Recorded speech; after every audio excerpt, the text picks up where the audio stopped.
উফ, এইবার এমন একটা দাও মারবো না যে কৃষ্ণচন্দ্র কেঁদে কুল পাবে না। কিন্তু সেটা একমাত্র সফল হবে যদি কৃষ্ণনগরের মন্ত্রী আমাদের পাশে থাকে। আরে ও তো মোহর ছাড়া আর কিছুই চেনে না।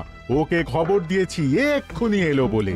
রাজামশাই, কৃষ্ণনগরের মন্ত্রী এসেছেন। ওকে ভেতরে পাঠিয়ে দাও। প্রণাম খাম্বাজরাজ। এ কি রানীমা, আপনি? আমি তোমাদের কৃষ্ণনগরের রানী নই। আমার নাম ললনা। আমি হরেক রকমের গলায় কথা বলতে পারি। এটা আমার আসল গলা। ওরে বাবা রে বাবা রে বাবা, আপনি তো প্রতিভার জলজ্যান্ত রূপ। একে আপনি কোথা থেকে পেলেন খাম্বাজরাজ? বেশ কিছুদিন আগে একটা যাত্রা দেখতে গিয়ে ললনার সাথে পরিচয় হয়। ওর ব্যাপারে সবকিছু জানার পরে আমার মাথায় একটা বুদ্ধি খেলে যায়। তাই আপনি আমাকে ডেকে পাঠিয়েছেন, তাই তো? একদম তাই। আমার একটা পরিকল্পনা আছে। ছলে বলে কৌশলে ওই কৃষ্ণনগরের আসল রানীকে কিছুদিনের জন্য বাইরে পাঠাতে হবে, আর সেই সুযোগে সেসব দায়িত্ব আমার ওপরে ছেড়ে দিন। আমি নিজের দায়িত্ব নিয়ে ললনাকে কৃষ্ণনগরের রানীর সমস্ত আদব কায়দা শিখিয়ে দিয়েছি। এখন শুধু আমি বাকি ব্যাপার নিয়ন্ত্রণ করব। এখন মহারাজ বাৎসরিক হিসেব নিয়ে ব্যস্ত, তাই রানীমা চলে যাবেন আর তার বদলে ঢুকবে ললনা দেবী। তাহলে আর দেরি কেন? আজ রাতেই বেরিয়ে পড়ো। আর যদি আমার পরিকল্পনা অনুযায়ী এগোতে পারো, তাহলে কিছুদিন পরে তুমি হয়ে উঠবে কৃষ্ণনগরের রাজা। আমার কত দিনের আশা। চলুন তাহলে।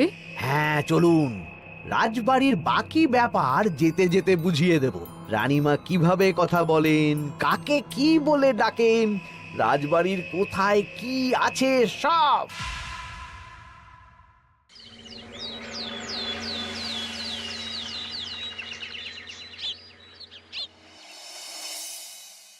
কি গো গিন্নি, জ্বরটা নেমেছে? এই জ্বরটা কমেছে, কিন্তু শরীরটা খুব দুর্বল গো। তুমি পারলে ভাতটা রান্না করে রাজবাড়ি যাও। আমি বেলার দিকে এই কিছু একটা তরকারি করব। না না গিন্নি, তোমাকে এই শরীরে রান্না করতে হবে না। আমি তরকারির সবজি কুটে রাখছি। হ্যাঁ, ওই পুটির মাকে বলে রাখবো, ও এসে রান্না করে দেবে। তাহলে তো ভালোই হয়। জ্বরে একেবারে শরীরটা দুর্বল করে দিয়েছে গো। হ্যাঁ, তুমি বিশ্রাম নাও গিন্নি, আমি রান্নাঘরে যাই। কি গোপাল আজকে এখনো এলো না? ও কোনোদিন সময় এসেছে মহারাজ?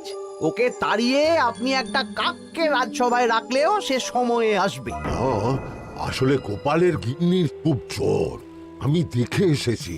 তাই হয়তো ওর গিন্নির সেবা শুশ্রূষা করতে গিয়ে গোপালের দেরি হচ্ছে। তোমাকে আর গোপালের হয়ে কাসুন্দি গাইতে হবে না। এই তোমরা থামো তো। একটু দেরি হয়ে গেল মহারাজ। আসলে গিন্নির খুব জ্বর, তাই কিছুটা রান্না করে এলাম। আচ্ছা আচ্ছা আচ্ছা, তা এখন তোমার গিন্নির শরীর কেমন আছে? আগের থেকে ভালো আছে মহারাজ। জ্বরটা কমেছে, কিন্তু শরীর খুব দুর্বল। বেশ বেশ, একটু যত্নআত্তি করো। যাই হোক, আজকে সারা বছরের খরচের হিসেব আর আগামী অর্থনৈতিক বছরের প্রকল্প নিয়ে আলোচনা হবে। আলোচনা শুরু করা হোক। বিগত অর্থনৈতিক বছরে বিভিন্ন খাতে মোট খরচ হয়েছে 15,700 মোহর, আর বিভিন্ন কর বাবদ উপার্জন হয়েছে 22,000 মোহর। তাহলে তো মহারাজ ভালোই লাভ হয়েছে। এবার আমাদের দিকে একটু নয়ন মেলে তাকালেই হয়। সেসব তো দেখবই, কিন্তু তার আগে আমি মন্ত্রীর সাথে বিগত বছরের সব খরচ নিয়ে হিসেবে বসবো। হ্যাঁ, বেশিরভাগ দায়িত্ব তো মন্ত্রীমশাইয়ের কাঁধেই থাকে, তাই উনি কোনো হিসেবে জল দিয়েছেন কিনা সেটাও পরখ করে নেওয়া যাবে। এত কাজের চাপ যাচ্ছে কদিন, শান্তিতে ঘুমোতেও পাচ্ছি না। মন্ত্রী, তুমি আজ বিকেলে রাজবাড়িতে চলে এসো। বিগত অর্থনৈতিক বছরের হিসেবগুলো একবার দুজনে বসে মিলিয়ে নেব। আচ্ছা মহারাজ, যা করার তাড়াতাড়ি করে নিতে হবে। এখন দেরি করলেই এই বছরের প্রকল্পগুলো শুরু করতে দেরি হয়ে যাবে। মহারাজের জয় হোক। বলো প্রহরী, তুমি কি কিছু বলবে? মহারাজ, একজন কালো চাদর মুড়ি দেওয়ার লোক এলেন আর আমার হাতে এই চিঠিটা ধরিয়ে দিয়ে চলে গেলেন। এই গরমে চাদর মুড়ি? অদ্ভুত লোকটা। কি রে বাবা? সর্বনাশ! কি হলো? তোমাদের রানীমার জ্যাঠামশাই খুব অসুস্থ, তাই পরিবারের সবার সাথে দেখা করতে চান। ও মা গো, আজ সভা এখানেই শেষ। এইবার শুরু হবে আসল খেলা। কি বলছেন মহারাজ? হ্যাঁ রানী, আমাকে এক্ষুনি জ্যাঠামশাইয়ের কাছে যাওয়ার বন্দোবস্ত করে দিন মহারাজ। কিন্তু রানী, তোমার জ্যাঠামশাইয়ের বাড়ি কৃষ্ণনগর থেকে ঘোড়ার গাড়িতে গেলেও তো 1.5 দিন সময় লেগে যাবে। এদিকে আমার এত কাজের চাপ। আপনি বরং কয়েকদিন পরে আসুন, আমাকে এক্ষুনি যেতে হবে মহারাজ। বেশ বেশ, আমি তোমার যাওয়ার ব্যবস্থা করছি। সাবধানে যেও রানী, আমি 2-3 দিনের মধ্যেই আসছি।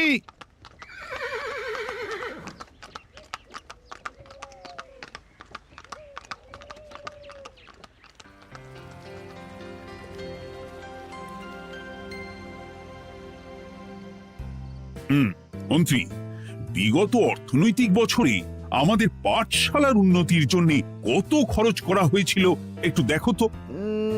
সব মিলিয়ে মোট 150 মোহর মহারাজ। কিন্তু আমার এখানে তো 170 মোহর দেখাচ্ছে। 170 মোহর? তা কি করে হয়? একই রানীমা, আপনি ঘোড়ার গাড়ি করে গেলেন আর হেঁটে চলে এলেন। সে আমার ব্যক্তিগত ব্যাপার, তুমি তোমার কাজ করো।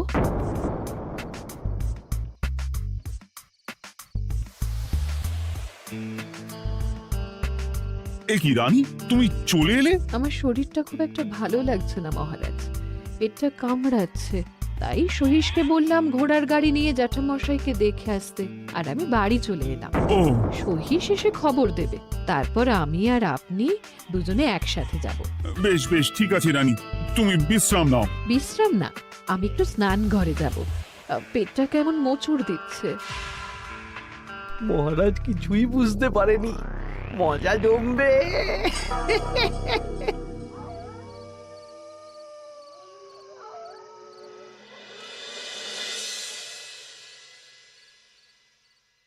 এ কি রানী, তুমি তোমার সব গয়না গাটি বের করছো কেন? আমার আর এই পুরনো নকশার গয়না পছন্দ নয় মহারাজ, ভাবছি কালকে সকালবেলা এই গয়নাগুলো শ্যাকরাকে দিয়ে শহুরে নকশায় নতুন গয়না বানাবো। কিন্তু এগুলো তো তোমার সবই পছন্দের গয়না। কিন্তু মহারাজ আমি ভেবে দেখলাম এই গয়নাগুলো সবই বড্ড ভারী গয়না, আমি শহুরে আধুনিক নকশার হালকা গয়না পরবো। এমনিতে জ্যাঠামশাইয়ের শরীরটা ভালো নেই, মনটাও ভালো নেই, ও, পেটটা কেমন মোচড় দিচ্ছে, আমি আরেকবার স্নান ঘরে যাব।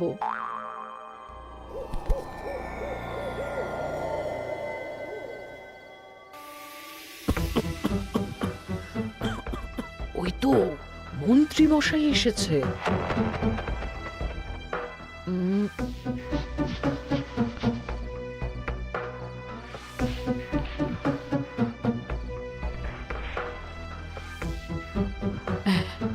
এই রাজ্যে গোপাল আমার শত্রু, কালকে থেকে গোপালকে খাটাবে।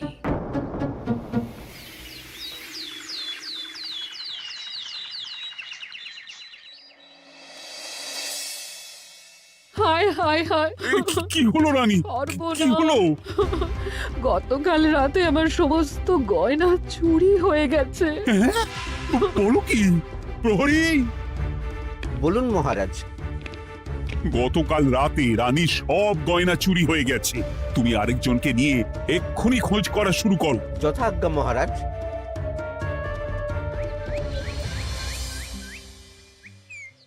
আমার সব গয়না চুরি হয়ে গেল, এবার আমি কি করব? আরে রানী, তুমি কেঁদো না, সেই সকাল থেকে কেঁদেই চলেছো। আমি তো প্রহরীকে খোঁজ করতে পাঠিয়েছি।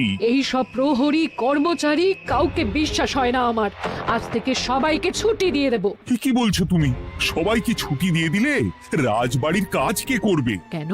আমাদের সবচেয়ে বিশ্বাসযোগ্য সভাসদ গোপাল আজ থেকে রাজবাড়ির সব কাজ গোপাল করবে। কি বলছো?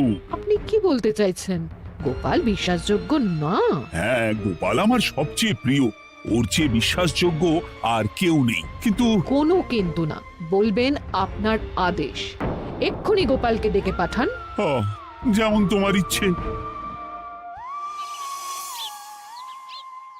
গোপাল, গতকাল রাতে রানী সব গয়না চুরি হয়ে গেছে, তাও আবার ঘরের ভেতর থেকে। আমি চাই তোমার মতো বিশ্বাসযোগ্য লোকই রাজবাড়ির সমস্ত কাজ করুক। মানেটা ঠিক বুঝতে পারলাম না রানীমা। মানে আমি রাজবাড়ির বেশিরভাগ কর্মচারীকে ছুটি দিয়ে দিচ্ছি, তার বদলে রাজবাড়ির কাজ করবে তুমি। কিন্তু কোনো কিন্তু না। রাজসভার ভাড়ামো অনেক হয়েছে, এবার থেকে তোমার কাজ বাসন মাজা, ঘর মোছা, কাপড় কাচা, পুরো রাজবাড়ি ঝাঁট দিয়ে পরিষ্কার করা। এই সেরেছে। যাও, রান্নাঘর থেকে বাসন নিয়ে পুকুর পাড়ে গিয়ে বাসন মাজবে।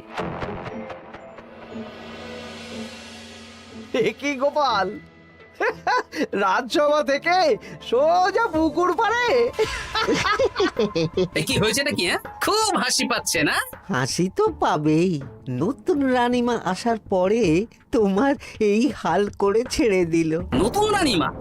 না, আসলে ঘটা বলতে চাইছে রানীমা তোমাকে নতুন চাকরি দিয়ে এই হাল করলো। ও যা হয়েছে ভালো হয়েছে, আমার পেছনে না লেগে নিজের কাজ করুন যান।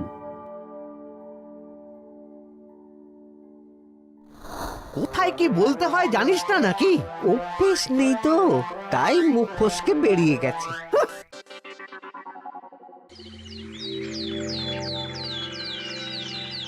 রাজ্যে চোরের উপদ্রব বেড়ে গেছে, তাই আমরা কিভাবে চোরের উপদ্রব কমানো যায় সেই নিয়ে আজকে একটা আলোচনা করব। কিন্তু মহারাজ, রাজসভায় এখনো তো সবাই আসেনি। এই তো এসে গেছি। ওই রাজবাড়ির জামা কাপড় কাচ্ছিলাম। এ কি, গোপাল এখন রাজবাড়ির জামা কাপড় কাচে? হ্যাঁ, সেসব করতে গিয়ে আমার নিজের জামা কাপড়ই ভিজে গেল, তাই বদলে এলাম। মহারাজ, রানীমা ঘোড়ার গাড়ি করে এসেছেন। মানেটা কি? রানী তো রাজবাড়িতেই আছে। হে কি মহারাজ, আমি প্রহরীদের কাছে শুনলাম আমার মতন দেখতে কেউ রাজবাড়িতে উড়ে এসে জুড়ে বসেছে। মানে তুমি তো আগেই চলে এলে। কি কাণ্ড! এই কে? শুনলাম আমার মতন দেখতে কেউ এসেছে।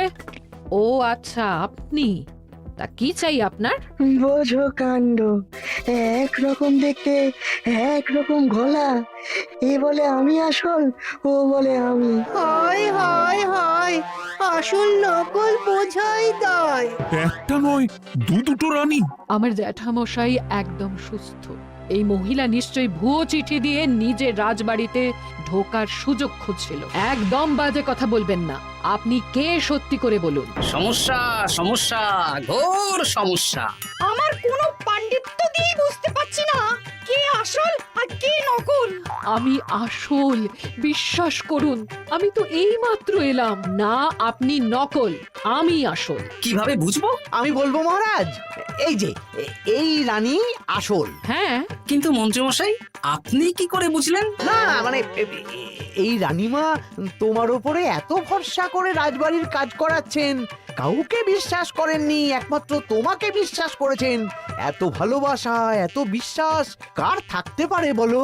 মানে গোপাল, তুমি রাজবাড়ির কি কাজ করছো? বাসন মাজা, ঘর মোছা, বাগান পরিষ্কার, অনেক কাজ করছি রানীমা।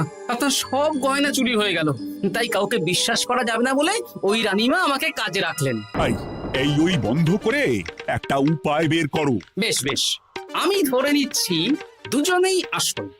তাই আপনাদের দুজনকে আমি পরীক্ষা নেব, দেখবো কে উত্তীর্ণ হন। তাই নাও। আপনারা দুজনেই তো সেনাপতিকে চেনেন, বলুন তো সেনাপতির আসল নাম কি? সনাতন সেন। আচ্ছা, আপনাদের বাপের বাড়ি কোথায়? বিজয়গড়। দূর দূর, গড়গড় করে সবই বলে দিচ্ছে। এভাবে হবে না, অন্য কোনো উপায় ভাবো। বেশ, সেনাপতি তলোয়ার দাও তো। দিচ্ছি। এই নিন, এই তলোয়ার দিয়ে মহারাজকে মেরে ফেলুন। আপনাদের মধ্যে কে মারতে চান বলুন। এসব তুমি কি বলছো গোপাল? মহারাজ আমার পতি পরমেশ্বর, ওনাকে আমি মারতে পারি? আমি স্বপ্নেও ভাবতে পারিনি গোপাল তুমি এই জঘন্য কাজ আমাকে করতে বলবে। আমি নিজের প্রাণের আহুতি দিতে পারি, কিন্তু মহারাজের গায়ে একটা আঁচড়ও দিতে পারবো না। উফ, খাম্বাজরাজ বেছে বেছে এক ধুরন্ধর নারীকে পাঠিয়েছেন, কোনো জবাব নেই। আমি বুঝতে পারছি না মহারাজ, এনাদের হাবভাব, কথাবার্তা, রূপ সবই একরকম। তবে যিনি ঘোড়ার গাড়ি চেপে এখন ফিরলেন, তিনি আসল হলেও হতে পারেন। আমি আসল, বিশ্বাস করুন। বললেই হলো? আসল হলে প্রমাণ করুন। বেশ, আজকে আর মাথায় কিছু আসছে না। আমি কাল আসব। ততক্ষণ আপনারা দুজনে রাজবাড়ির দুটো ঘরে থাকুন। কি ছক মারিতে পড়লাম রে বাবা।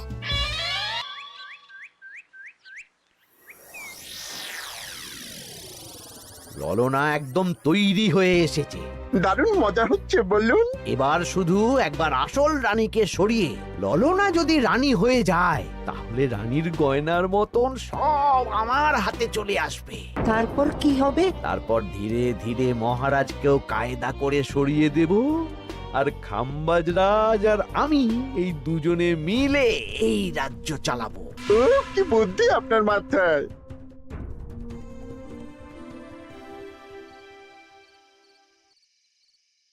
বলছি শোনো না, আমার শাড়িটা একটু ছিঁড়ে গেছে গো। তুমি বাজার থেকে কালকে আমার জন্য একটা শাড়ি নিয়ে আসতে পারবে? হ্যাঁ, আচ্ছা বেশ, নিয়ে আসবো শাড়ি। শাড়ি শাড়ি শাড়ি, এই তো মাথায় বুদ্ধি এসেছে।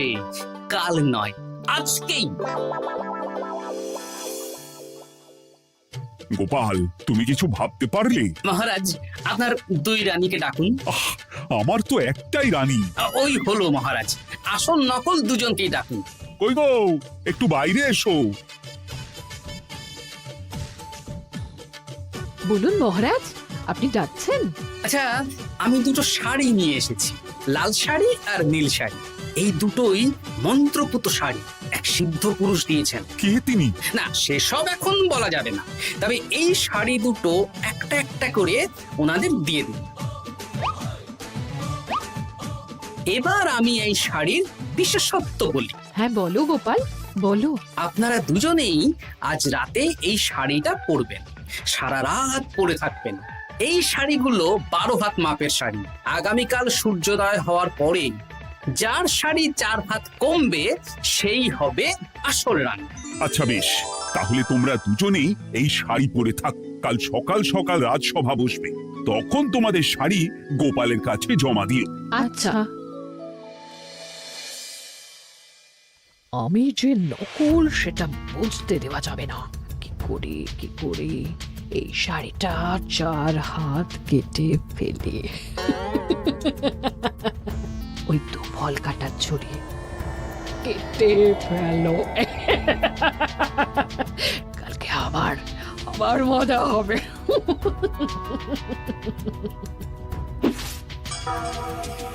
হে ঠাকুর, রক্ষা করো ঠাকুর, আমার শাড়িটা যেন 4 হাত কমে যায়। ঠাকুর রক্ষা করো।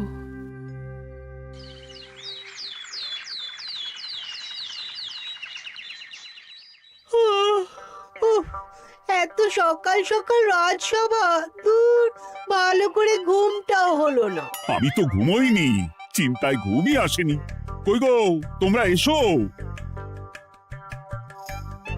এই নিন আমার শাড়ি, এবার মেপে দেখুন, এটা 4 হাত কমে গেছে। এই দেখুন মহারাজ, বিশ্বাস করুন আমি আসল, কিন্তু এই শাড়িটা সারা রাত পরে থাকা সত্ত্বেও 4 হাত তো দূর, 4 আঙুলও কমেনি।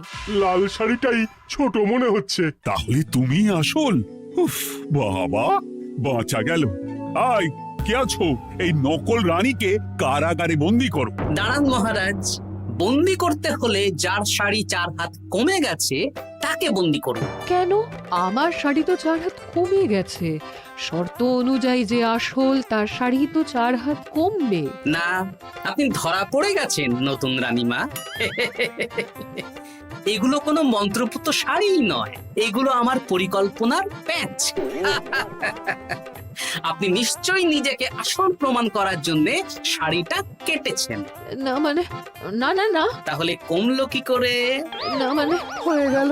সত্যি গোপাল, তোমার বুদ্ধির জবাব নেই। গোপাল, তুমি আমাকে বাঁচালে। এই যে নতুন রানীমা, চুপ করে কেন? ওকে আমি কারাগারে গিয়ে বেত মারছি, তাহলেই সব বলবে। বল, কে তুই বল?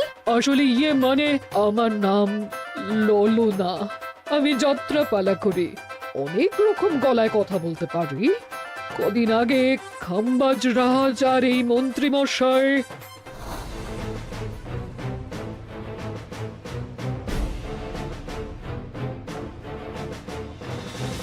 বাহ বাহ বাহ বাহ বাহ, এ তো দেখছি ললনার ছলনা। তার মানে রানীমার গয়না? ওগুলো তো সব মন্ত্রীকে দিয়েছি, জানলা দিয়ে কাপড়ে পেঁচিয়ে নামিয়ে দিয়েছি। মন্ত্রী, তোমাকে আমি শুলে চড়াবো। ভুল হয়ে গেছে মহারাজ, আমাকে ক্ষমা করুন। প্রাণে মারবেন না, সব গয়না ফেরত দিয়ে দেবো মহারাজ। তুমি শত্রু রাজ্যের প্ররোচনায় এত বড় ক্ষতি করতে চেয়েছিলে? ক্ষমা করুন মহারাজ, ক্ষমা করুন। সেনাপতি, মন্ত্রীকে 1000 বার বেত্রাঘাত করো। আর এই ললনার কি হবে? আমি অনেক দিন ধরে বাড়িতে একটা কাজ করার লোক খুঁজছি, ওনাকেই পাঠিয়ে দিন। আমার গিন্নি শুয়ে বসে থাকবে আর উনি খাটবেন। নয়, হ্যাঁ, ললনার ছলনা ভেস্তে গেল।